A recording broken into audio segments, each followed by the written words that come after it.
Continuamos con esta serie de predicación en el Evangelio de Marcos, en el capítulo 6, desde el versículo 7 al 13. Ese es el pasaje, el texto de esta mañana, Marcos capítulo 6, versos 7 al 13. Y el título del tema o de este sermón en el cual vamos a estar meditando es la misión de los discípulos. La misión de los discípulos. Si ha encontrado el texto, siga atentamente la lectura de la palabra del Señor.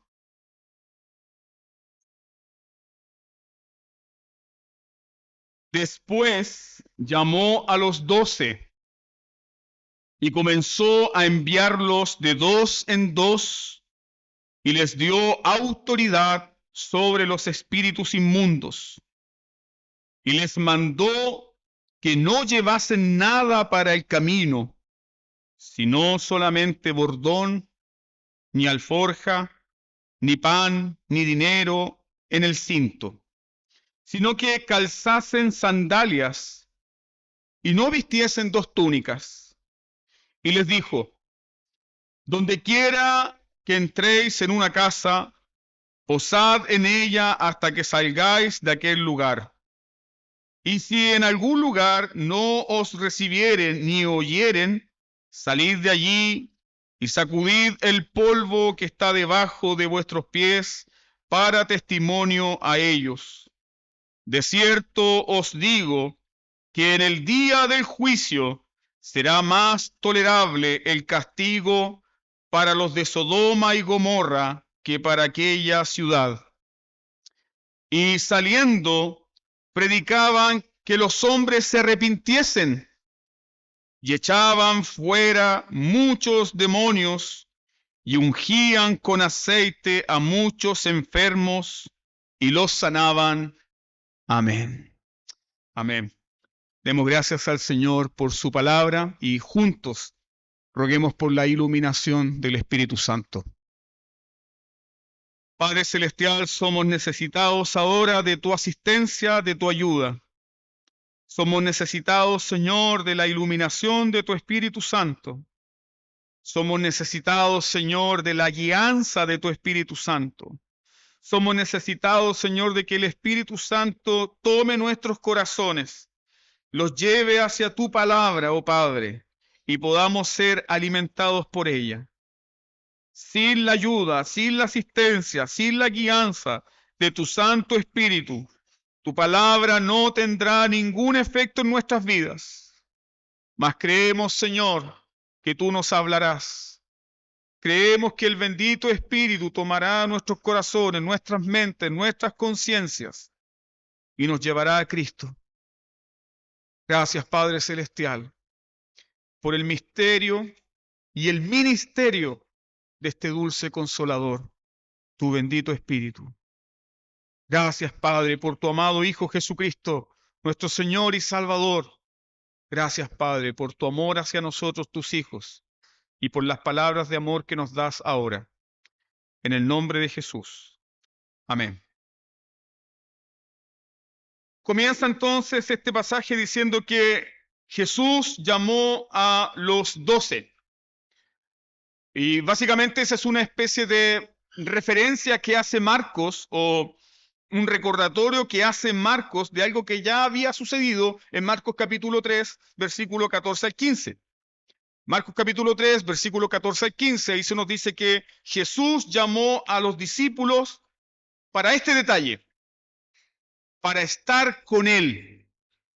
Nunca olvide eso. Jesús llamó a sus discípulos para estar con Él. Ese estar con Él significaba una sola cosa. Los discípulos tenían que ver a Jesús orar, ver a Jesús depender de Dios, ver a Jesús conducirse en cada acto de su vida sin pecado, sin falla, sin fracaso, en un constante y absoluto depender de Dios. Pero algo muy precioso también. Jesús llamó a estos discípulos para tener comunión con ellos, estar con Él. Y luego de estar con Él, Jesús, la otra parte de este llamado, comprendía predicar el Evangelio. Entonces este llamado implica estar con Jesús, tener comunión con Jesús, disfrutar de su compañía, disfrutar de su amistad, disfrutar de su relación y luego predicar. ¿Sí? Ahora, el llamado de los discípulos nos enseña a nosotros inmediatamente lo siguiente, que el pecador no solo debe arrepentirse de sus pecados y creer en el Evangelio, sino que el pecador que se ha arrepentido de sus pecados y que ha creído en el Evangelio, ese pecador también debe estar listo para seguir a Jesús, donde Jesús le lleve. Eso básicamente es un discípulo, alguien que sigue a Jesús, que vive con Jesús, que camina con Jesús. ¿Y cuál es la característica que tiene un discípulo? Lucas capítulo 9, versículo 23 nos dice que un discípulo se niega a sí mismo. Un discípulo es alguien que toma su cruz cada día. Un discípulo es alguien que sigue a Jesús. ¿Eres tú un discípulo de Cristo?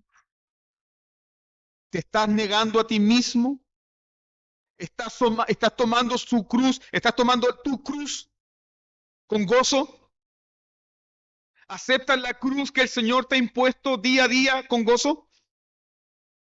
¿Le estás siguiendo? Eso es un discípulo. Eso hace un discípulo. Ahora, pregúntate conmigo.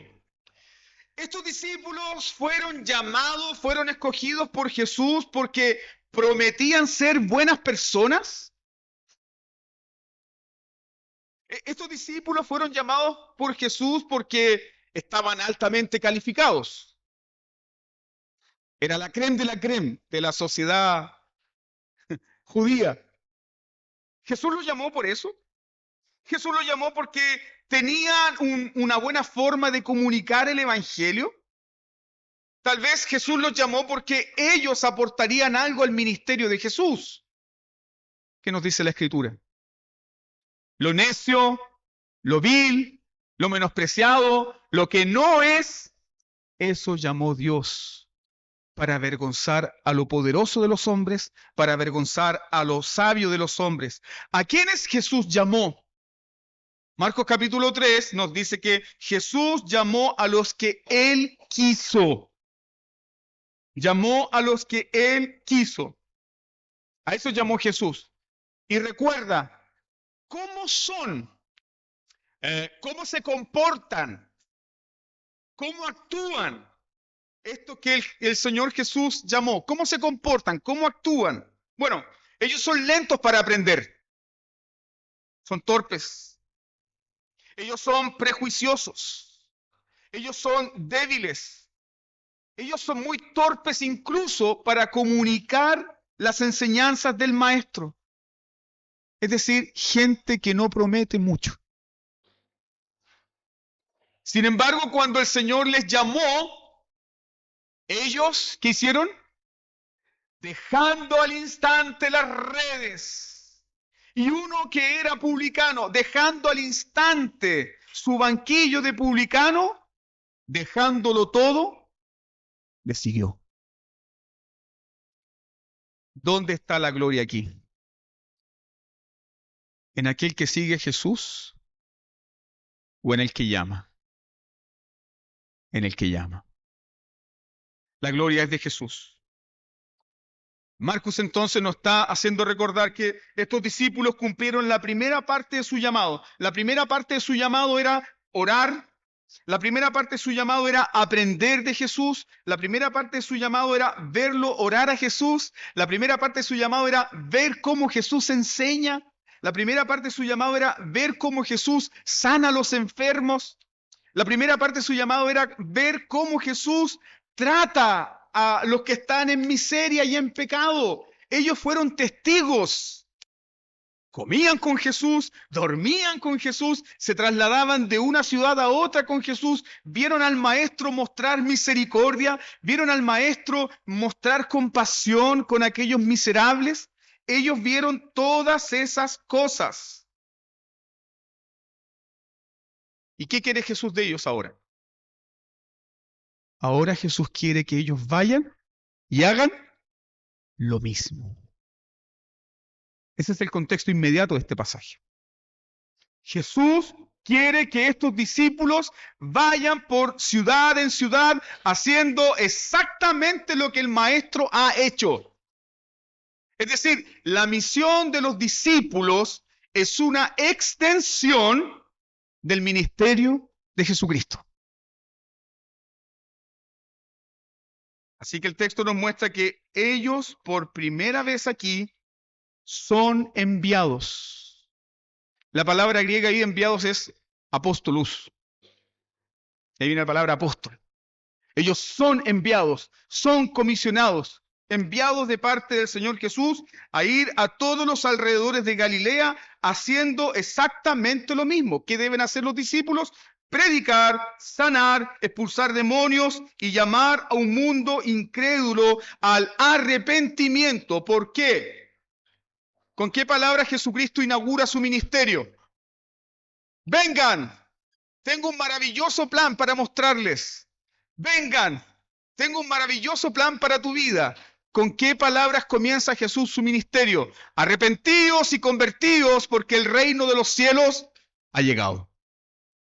Y los discípulos deben ir de aldea en aldea predicando exactamente aquello. Y aquí yo quiero que nos tomemos unos segundos para masticar esto. ¿Tendrán éxito en esta misión estos discípulos? ¿Tendrán éxito en esta misión los discípulos? Porque hay algo que Marcos nos ha mostrado hasta aquí, hasta el capítulo 6. Marcos es el evangelio que más detalles nos da de los fracasos de los discípulos.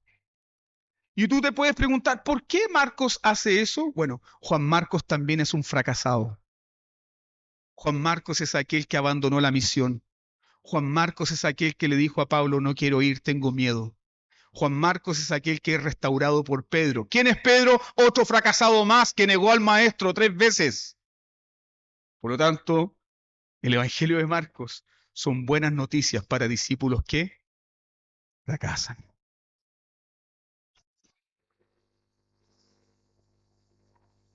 ¿Cuántos pueden levantar la mano? Todos hemos fallado. Todos le hemos fallado al maestro. Todos le hemos fallado al maestro. Ninguno de nosotros está libre de esa culpa. Todos le hemos fallado al maestro. Entonces Marco detalla todos los fracasos de los discípulos. Marcos amplía los fracasos de los discípulos. ¿Para qué? Para que nosotros evidentemente nos demos cuenta de que ellos no son un equipo perfecto. Esta gente, estos 12 no son el Dream Team. Si algún empresario del momento del siglo I estaría buscando formar un equipo de gestión, un equipo de trabajo impecable, jamás hubiese pensado en esta gente, jamás. Pero el Rey del universo puso sus ojos en ellos. Uf. ¿Ves la gloria del Evangelio? El Señor de la gloria. El Señor de la gloria. El Señor de la gloria que pudo haber notificado a ángeles, querubines, serafines, arcángeles para ir en carros de gloria y predicar el evangelio de ciudad en ciudad, eligió a Pedro, eligió a Tomás, eligió a Santiago, eligió a Juan, eligió a los hijos del trueno. Ahí tú puedes ver la gloria del evangelio. Y sigue meditando conmigo en esto, que Marcos se empeña en destacar la insuficiencia de estos discípulos.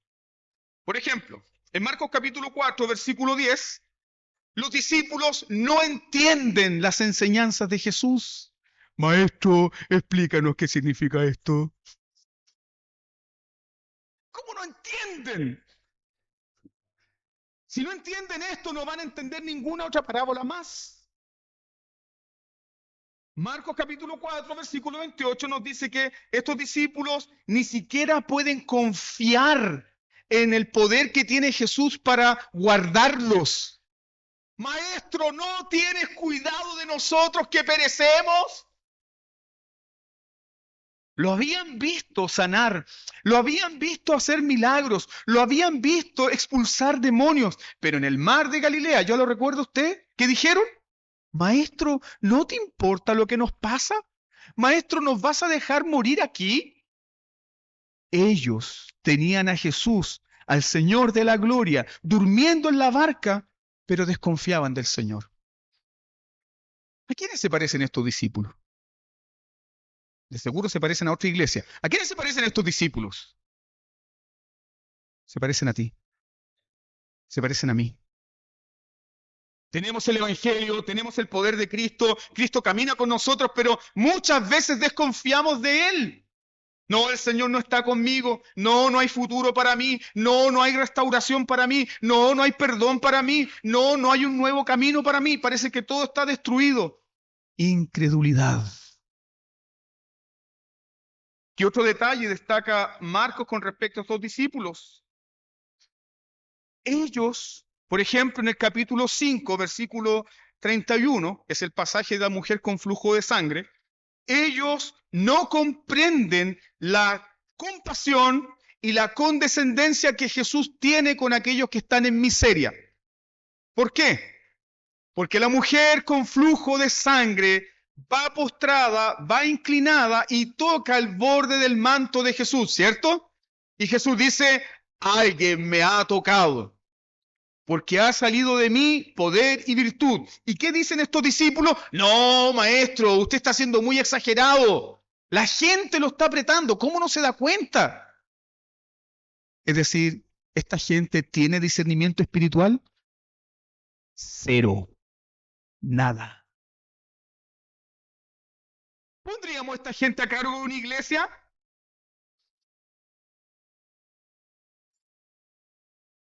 ¿Ah? Los vamos a nombrar moderador del presbiterio. ¿Pondríamos a esta gente a cargo de la iglesia? ¿Pondríamos a esta gente a cargo de enseñanza? ¿Pondríamos a esta gente a cargo de llevar el evangelio de lugar en lugar? Absolutamente no. Más que nos muestra el texto que Jesús lo hace. ¿Por qué? ¿Por qué Jesús lo hace? Mira por favor el versículo 7. Les dio autoridad. Les dio autoridad. Jesús, el Rey de la Gloria, tiene toda autoridad para hacer lo que quiera, cuando quiera, como quiera. ¿Y qué es lo que nuestro Rey Jesús quiere? Utilizar vasijas de barro, como tú y como yo. ¿Qué tienes que te distinga? ¿Qué tienes que no hayas recibido? Y si lo recibiste, ¿por qué te glorías como si no lo hubieses recibido? Todo lo que tú tienes, todo lo que tú eres, todo lo que tú podrías hacer en el reino de Dios es una extensión de la gracia y de la misericordia de Dios. ¿Quién puede pararse aquí en esta iglesia y decir, bueno, yo soy digno de que el Señor me llamara? Ninguno. Todos somos vasijas rotas. Todos somos vasos quebrados. Porque nacimos en un mundo quebrado por el pecado. Y nuestra vida también estaba quebrada por el pecado. Entonces, estos hombres son escogidos porque cargan los mismos pecados que afligen a toda la raza humana. Usted mira con lupa a estos hombres y va a encontrar que son ambiciosos. Oye, mamá, ¿por qué no le dices a Jesús que cuando venga en su reino yo me quiero sentar a su derecha? No seáis patúo, yo también me quiero sentar ahí, po. Peleando por los primeros puestos. Orgullosos, pelean entre ellos, discuten entre ellos. Son cobardes, cobardes, sí, cobardes. cobardes, temen, abandonan al maestro. Si tú ves el Evangelio, el fracaso de estos hombres va desde el abandono, la negación y la traición hasta la apostasía contra Jesús. Abandono, negación, traición y apostasía. Hieren al pastor y Zacarías dijo lo siguiente: y las ovejas huirán. ¿Qué hicieron estas ovejas? Huyeron, lo dejaron solo.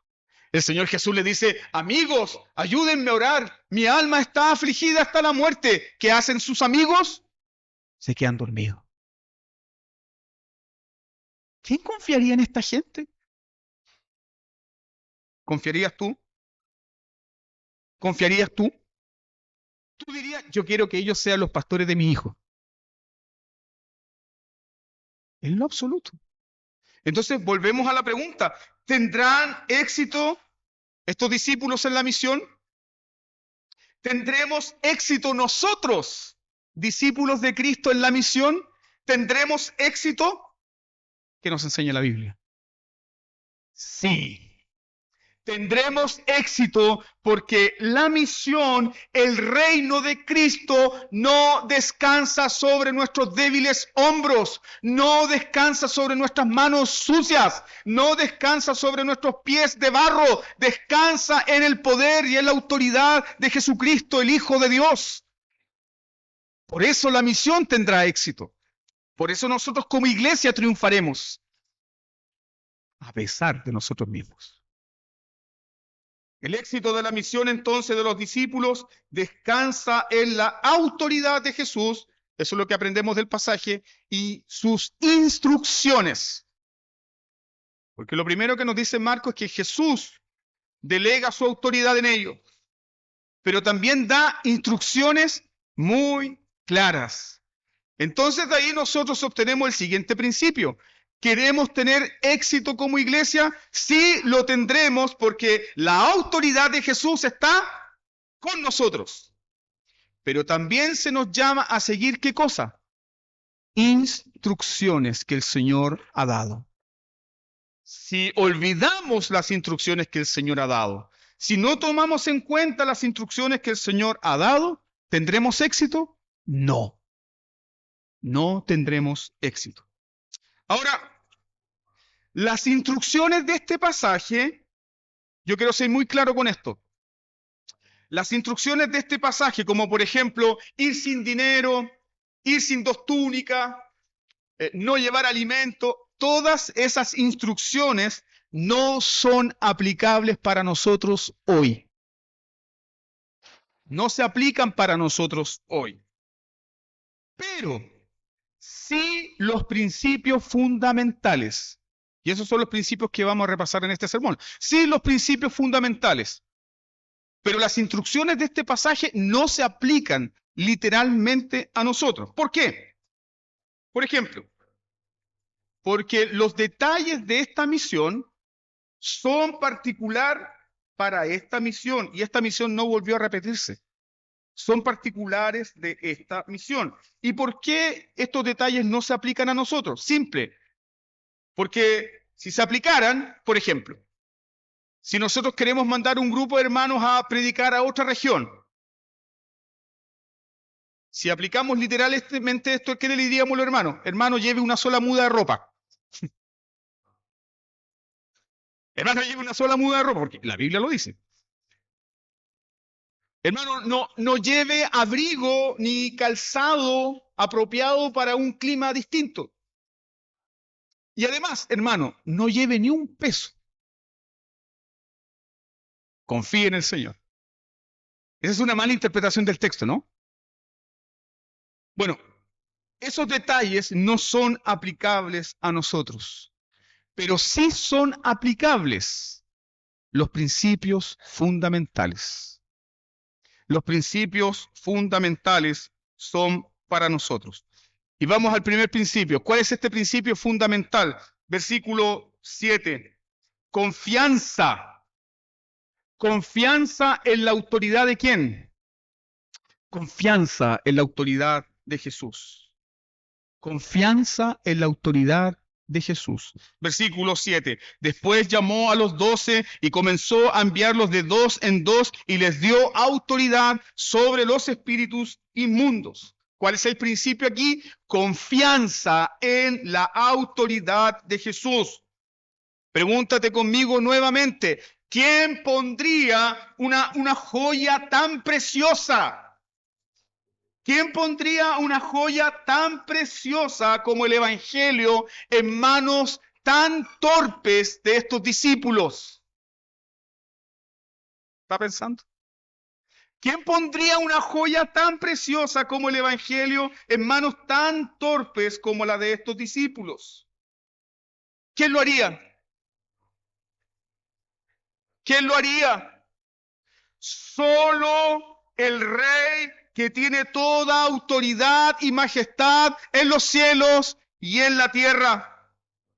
Solo un Rey que tiene todo poder, toda autoridad y tiene el poder para que las cosas sucedan, pondría esta joya preciosa en manos de personas torpes. ¿Quién es este Rey Jesús? Es aquel que usó a un tartamudo para sacar a un pueblo de la esclavitud. ¿Quién es este Rey Jesús? Es aquel que usó a un profeta enojón, tosco y malhumorado para entregar salvación, arrepentimiento y fe a Nínive. Él tiene toda autoridad. Él tiene todo poder. Y ese es el mensaje de Marcos. Marcos nos dice que comienza así su evangelio. Principio del evangelio de Jesucristo, Hijo de Dios. ¿Quién es Jesús? El Hijo de Dios. ¿Qué tiene Jesús? Jesús tiene toda autoridad. Y lo que hemos visto hasta aquí en el evangelio de Marcos, ¿cómo Jesús demuestra su autoridad? ¿Cómo demuestra su autoridad mesiánica? Primero, Él llama a pecadores al arrepentimiento y los pecadores se convierten. La autoridad del Rey Jesús. ¿Cómo se demuestra la autoridad del Rey Jesús? Él sana a los enfermos con su palabra, también con su toque. La autoridad del Rey Jesús se demuestra cuando expulsa a los demonios. La autoridad del Rey Jesús se demuestra en el desierto cuando vence a Satanás. La autoridad del Rey Jesús se demuestra cuando le dice a la creación, calla, enmudece. La autoridad del Rey Jesús se demuestra cuando le dice a una niña muerta, Talita cumi. Ahí tú puedes ver y contemplar la autoridad del Rey Jesús. Entonces la misión de estos discípulos descansa en la autoridad del Rey Jesús, que tiene todo poder para vencer a Satanás, que tiene todo poder para vencer al pecado, la muerte y la enfermedad, y que tiene autoridad para llamar al arrepentimiento. ¿O tú estás aquí por tu propia voluntad? ¿Quién te dijo vive? ¿Quién te llamó? ¿Quién te dijo sal fuera? ¿Quién te dijo deja las tinieblas y ven ahora la luz? La autoridad del Hijo de Dios. La autoridad del Hijo de Dios. Y es por esa autoridad que los discípulos tienen entonces que predicar el Evangelio. De otra manera es imposible, ¿cierto? Nadie confiaría en darle una misión tan trascendental a gente tan decepcionante. Y aquí hay un punto de aplicación para nosotros. Los discípulos enviados, como nosotros la iglesia, ministramos y servimos en y por la autoridad suprema de Cristo. Nosotros somos iglesia. No porque un día se nos ocurrió ser iglesia, porque no teníamos nada más que hacer. Nosotros somos iglesia por la autoridad de Cristo. No por tu autoridad moral, no por tu testimonio, no porque tú has tenido una vida impecable, sino por la autoridad del Rey Jesús. Es la autoridad del Rey Jesús. Eso es lo que nos permite a nosotros predicar el Evangelio, con poder y con autoridad. Pero cuando esa autoridad que está solamente en Jesús y que se nos es concedida para extender el reino de Jesús, la iglesia lo olvida y los pastores principalmente la olvidan, ¿qué ocurre en el discurso de las iglesias? Los pastores, los ministros del Evangelio, comienzan a hablar de su iglesia. Esta es mi iglesia. Inflado, esta es mi iglesia. Este es mi ministerio. Este es mi púlpito. Esta es mi congregación. O hablan de su fama, o hablan de su reconocimiento, o hablan de sus recursos. Cuando eso sucede en la iglesia, ¿quién es deshonrado? El Rey Jesús. El Rey Jesús es deshonrado. Y yo te pregunto, amada iglesia, ¿es este nuestro púlpito? No, es el púlpito de Cristo. Aleluya. Es el púlpito del Rey Jesús. ¿Es este nuestro ministerio? No, es el ministerio del Rey Jesús. ¿Es este nuestro reino? No, no es tu reino, no es tu reinito. Sigue siendo el reino de Cristo. La autoridad que nosotros recibimos para predicar el Evangelio o para servir en la iglesia solo le pertenece a Jesús y se nos es dada a nosotros ¿para qué? Para ser siervos del reino, siervos de Jesús, siervo y nada más que siervo, siervos de Cristo. La autoridad que recibimos, queridos hermanos, es para anunciar a Cristo. Es para llevar a los hombres ¿a quién? A Cristo. Es para dirigir a las personas ¿a quién? A Cristo. El coro tiene una autoridad dada por el Señor. ¿Para qué? Para ministrar alabanza. ¿Pero para qué? ¿Para llamar la atención sobre ellos? No, no. Es para dirigir la atención hacia aquel que es el más hermoso de los hijos de los hombres. Pone un coro, pone una iglesia, pone un púlpito, pone un ministerio cualquiera en comparación con Cristo. Cristo es el más hermoso de los hijos de los hombres. ¿Para qué los pastores reciben autoridad para predicar el Evangelio? ¿Por qué los pastores reciben una autoridad para usar el púlpito? No para enseñorearse de las personas, no para ser dueños de la conciencia de la gente, sino para llamar a esas personas al arrepentimiento y a la fe, para decir a esas personas que contemplen al Rey de la Gloria, miradme a mí todos los términos de la tierra y seréis salvos. Esa es la misión de los pastores. Esa es la misión de los ministros del Evangelio. Esa es nuestra misión como iglesia, hermanos. Tenemos autoridad delegada en nuestra misión para servir al Rey Jesús. Permíteme ampliar más este punto usando esta ilustración del Antiguo Testamento. Isaías,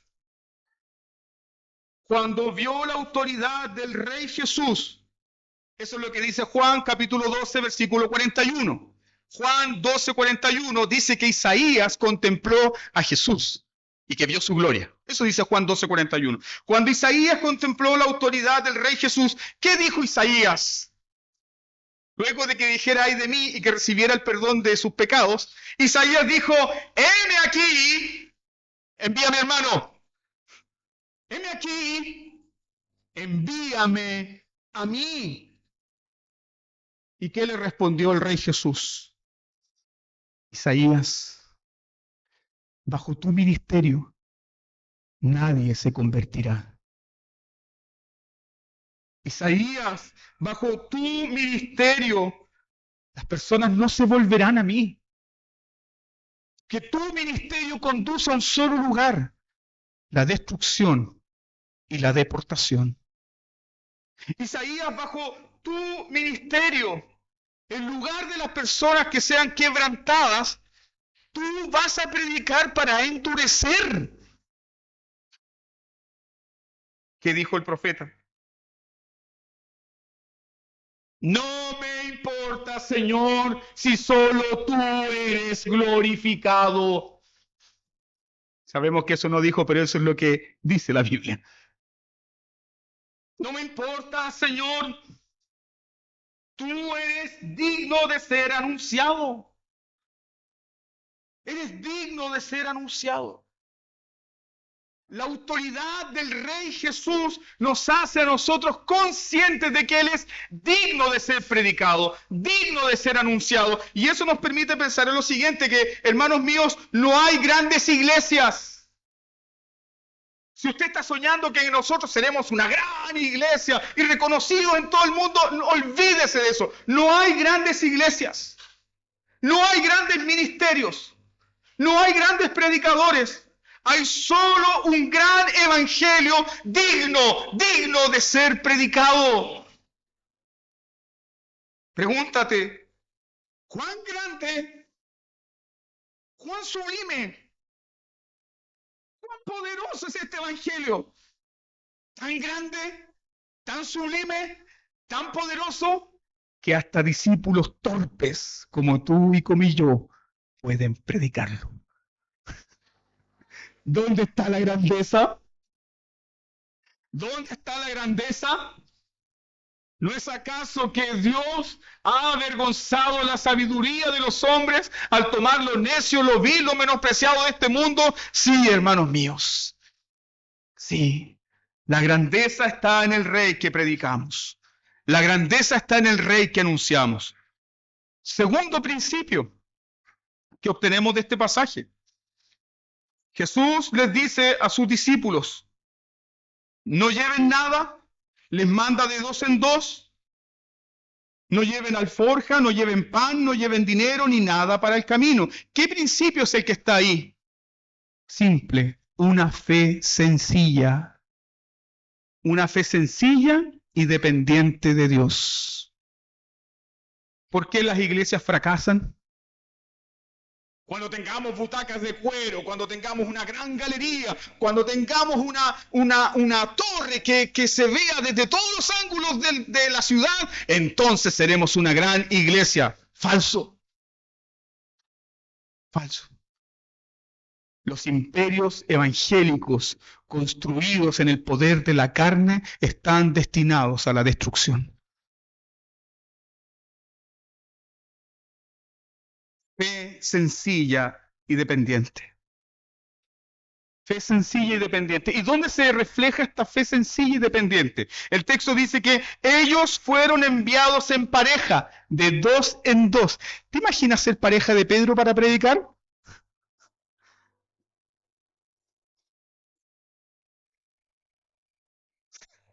Es difícil, ¿o no? Los envió en pareja de 2 en 2.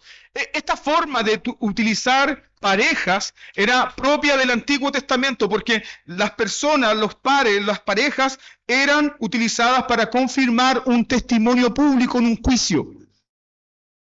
Por causa de 2 testigos se resuelve todo asunto. Entonces ellos son enviados para dar testimonio, predicar el Evangelio. Por eso el Señor los envía en parejas.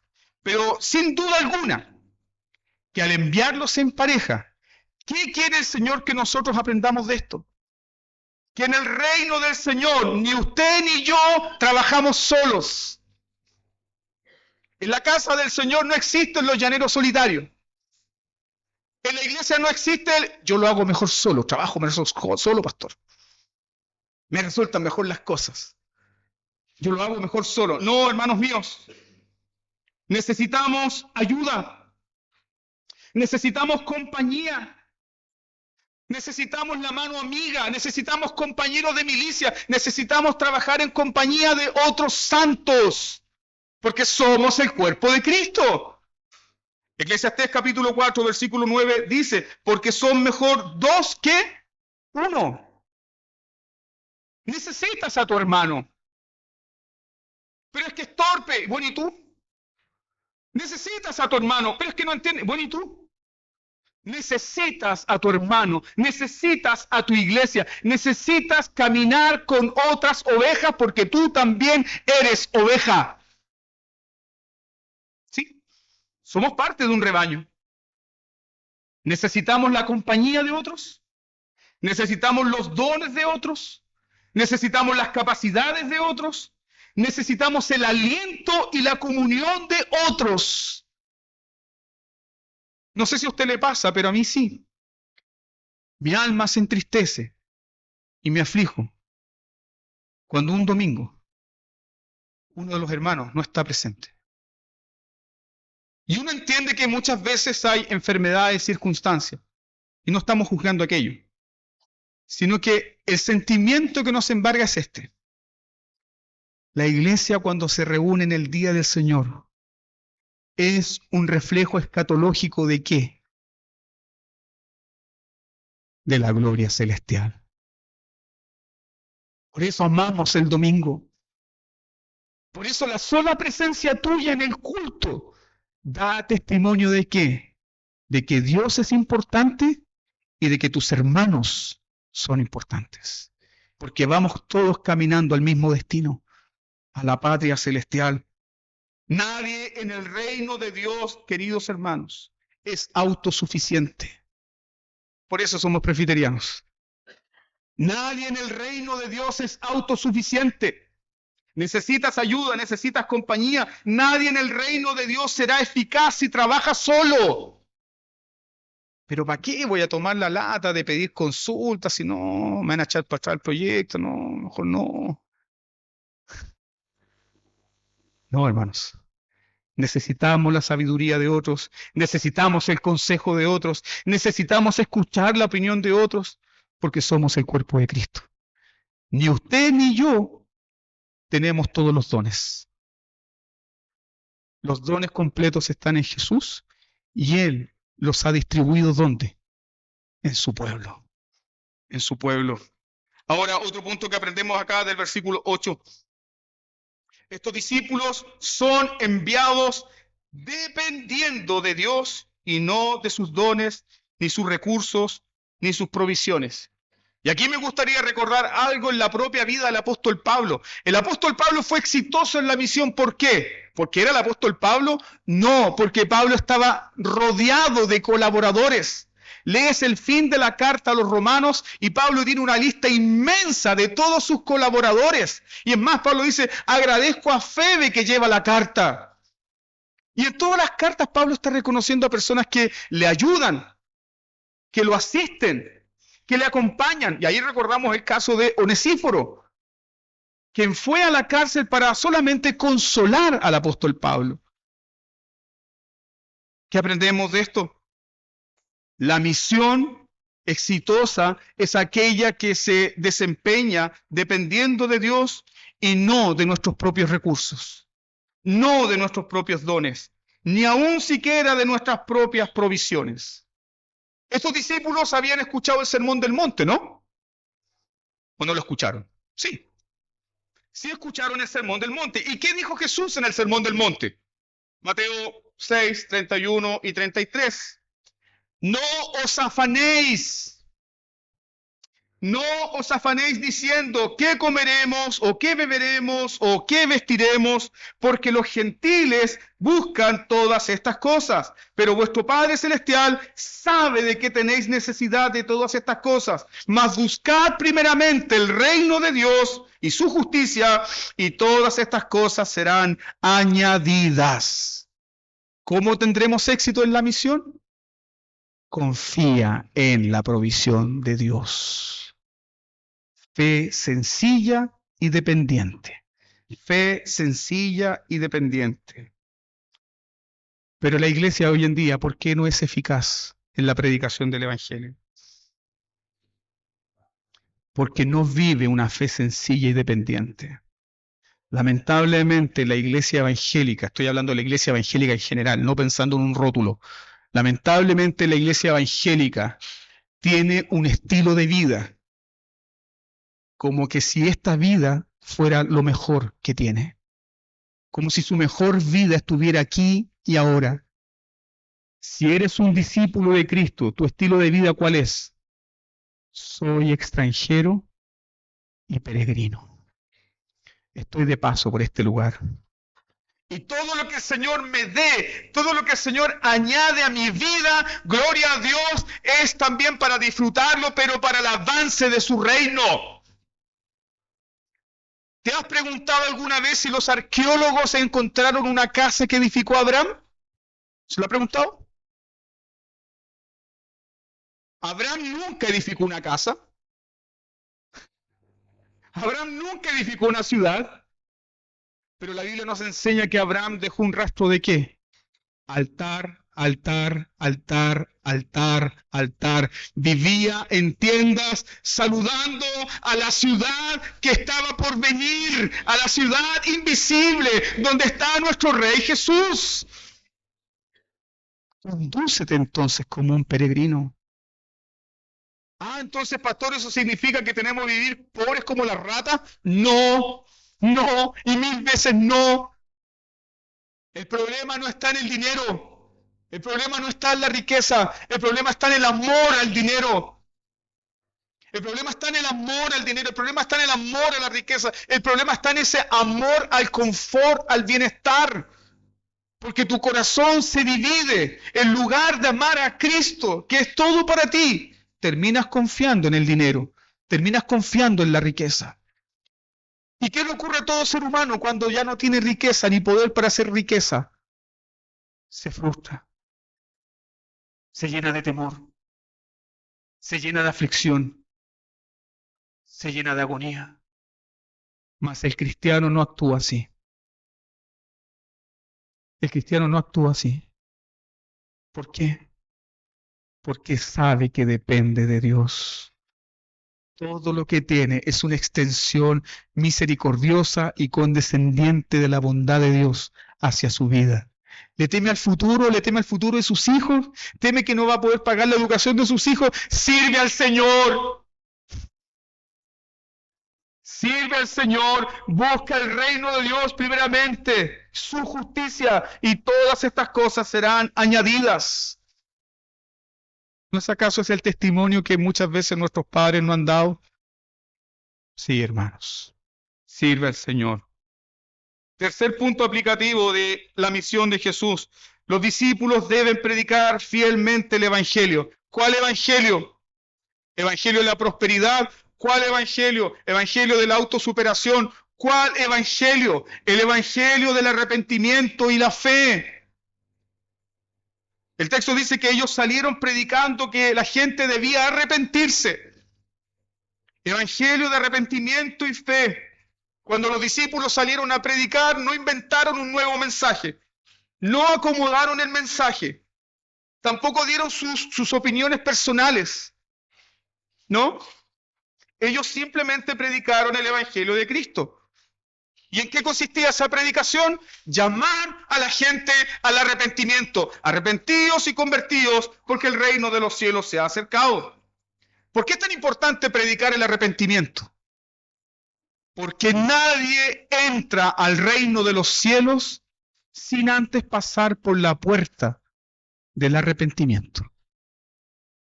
No hay otra puerta. La única puerta de entrada al reino de los cielos se llama arrepentimiento. Arrepentimiento. Pastor, ¿y entonces qué sería primero, el arrepentimiento o la fe? Hermanos, cuando Dios te concede arrepentimiento, Él también te concede fe. El arrepentimiento y la fe están juntos.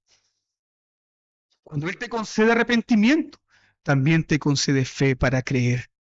Te concede arrepentimiento para reconocer tu pecado, tu maldad, tu vana vida, pero también te concede fe para aferrarte de Cristo Jesús. ¿Qué es el arrepentimiento? ¿Un sentimiento pasajero? No, simplemente es el cambio de mente, cambio de pensamiento, volvernos a Cristo. Nadie vendrá a Jesús sin este arrepentimiento. ¿El arrepentimiento es tuyo? Es un don de Dios. Es un don de Dios. El arrepentimiento, hermanos míos, es la religión de los salvados. El arrepentimiento es la religión de los salvados. ¿Por qué? Porque los demonios no se arrepienten. Los pecadores endurecidos no se arrepienten. Los ángeles no tienen de qué arrepentirse. Pero ¿quiénes son los que viven en arrepentimiento y fe? Solo los salvados. ¿Es esa tu religión? ¿Es esa tu convicción diaria? ¿Vives en arrepentimiento y fe? Última instrucción. Y es algo que hoy en día falta en las iglesias. Esta última instrucción está en el versículo 11. Mira por favor tu Biblia ahí, versículo 11.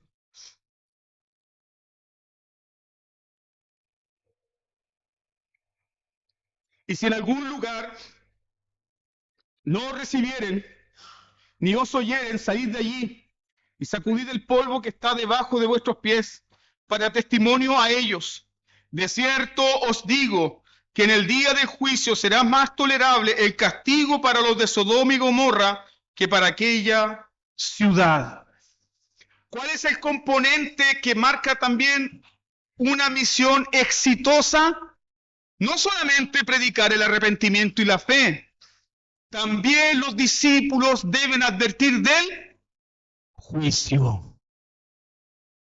¿Cuántas iglesias están haciendo eso?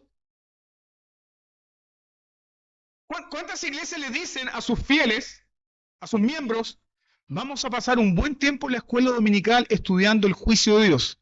No, pues pastor, no se ponga tonto. ¿Cuántas iglesias hacen eso? ¿Qué no lo hacen? Porque creen en la fuerza de la carne, porque desprecian el Evangelio de Cristo. Pero si nosotros valoramos el Evangelio, necesitamos un Evangelio completo. Y ese Evangelio completo implica advertir del juicio. Eso es lo que simboliza entonces el acto de sacudir los pies. Sacudir los pies era el símbolo de abandonar una tierra pagana, sacudir la contaminación y dejar esa tierra expuesta ¿a qué? Al juicio de Dios. Entonces Jesús les da esta orden a sus discípulos, que donde fuesen a predicar y donde no lo recibiesen, ellos tenían que públicamente sacudir sus pies, sacudir sus ropas y abandonar esa ciudad, como un testimonio de que esa ciudad quedaría bajo el juicio de Dios. Yo te pregunto, hermano, ¿la iglesia vive consciente de que hay un juicio? ¿Vivimos conscientes de que hay un juicio? Pareciera que muchas veces la iglesia vive como ese juicio nunca va a llegar.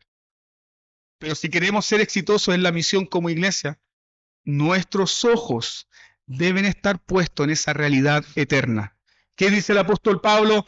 Todos compareceremos delante del trono de Dios.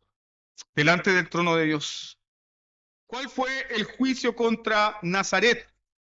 El lugar donde Jesús fue rechazado. El lugar donde Jesús fue maltratado. Jesús dice que en el día de juicio será más tolerable el castigo para los de Sodoma y Gomorra que para aquella ciudad. Los evangelistas no vuelven a repetir que Jesús volvió a predicar a Nazaret. Es decir, Jesús predicó en ese lugar y luego volvió nunca más. Permíteme aplicar esto a tu corazón. Yo siento un profundo dolor y tristeza cuando escucho a alguien decir, tranquilo, yo sé que tengo que volver. Tranquilo, yo sé que tengo que volver al Señor. Yo sé que estoy lejos, yo sé que me he alejado, yo sé que estoy viviendo una vida desenfrenada, pero yo sé que algún día voy a volver. Esa persona está viviendo en un engaño. Esa persona está viviendo en un engaño. Esa persona que dice, ya voy a volver al Señor, ya voy a dejar el pecado, voy a servir al Señor, esa persona está en un engaño. ¿Sabe por qué? Porque nadie puede dejar el pecado del mundo si no fuese libertado ¿por quién? Por el Hijo. Nadie, nadie, hermano. ¿En serio alguien cree que se va a deshacer del pecado así de la noche a la mañana y se va a volver al Señor cuando le plazca? ¿En serio alguien cree eso? Hermanos, con nuestra voluntad caída, ¿sabe lo que podemos hacer? Podemos ir a la China si queremos. Podemos recorrer todo el mundo. Podemos gastar nuestro dinero en todos los placeres de este mundo, pero hay algo que no podemos hacer. No podemos volver a Dios.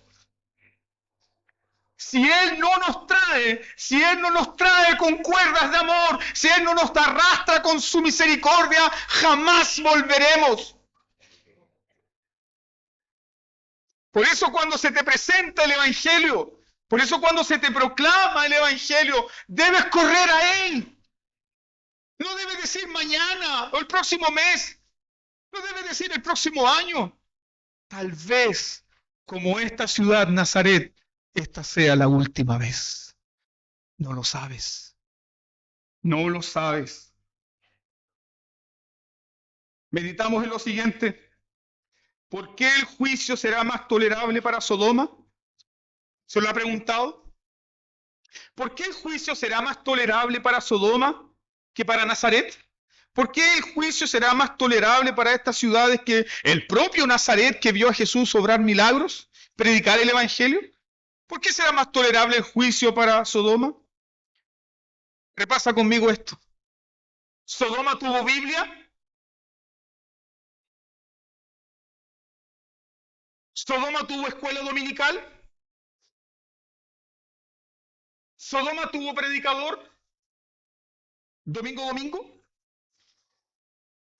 ¿Sodoma tuvo una confesión de fe? No. ¿Sodoma tuvo seminario? No. ¿Qué tuvo Sodoma?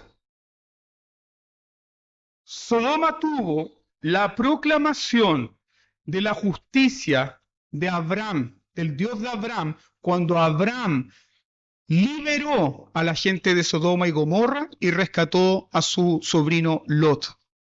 ¿Qué más tuvo Sodoma? Sodoma tuvo las oraciones del justo Lot, que afligía su alma cuando estaba en esa ciudad.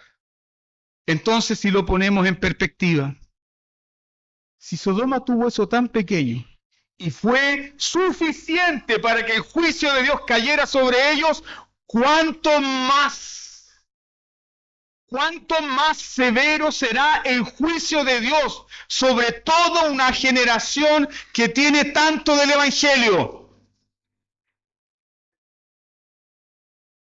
¿No piensa? ¿Estás consciente de la bendición que tienes en tu iglesia?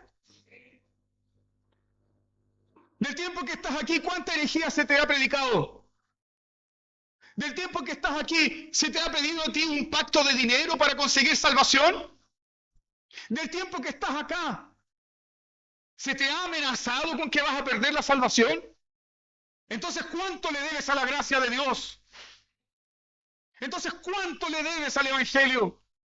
¿Tú crees que el Dios Santo no tendrá eso en su lista del día de juicio?